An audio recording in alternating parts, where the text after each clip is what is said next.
عسلامة ومرحبا بكم أعزائي المتابعين. كما شفنا ما زالت قضية قناة الحوار التونسي والمناشد أمين كارا تشهد تفاعل جديد منذ تسريب خبر التخلي عن خدماته في برنامج تقديمه لجديدو، وتخرج بيا السردي بعد غيابها عن الحلقة الفارطة وكامل الفريق. بيا السردي تعلن عن إيقاف برنامج جديدو، ووثقت الشيء هذا عبر خصيص ستوري بصفحتها الرسمية بالانستغرام، وردا على أسئلة متابعيها.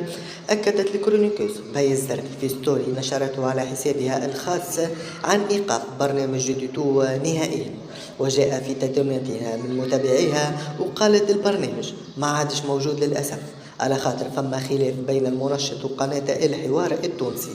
مادام البرنامج ماهوش موجود الفريق الكل ماهوش موجود، وإن شاء الله في تجربة جديدة نتلاقاو. وهذه أول مرة بيا السردي هي الوحيدة من الإعلاميين اللي خرجت وكشفت إنه البرنامج احبس نهائيا وما عادش فما حتى حلقة أخرى، وما نعرفوش إسكو باش يرجع البرنامج ولا ما يرجعش.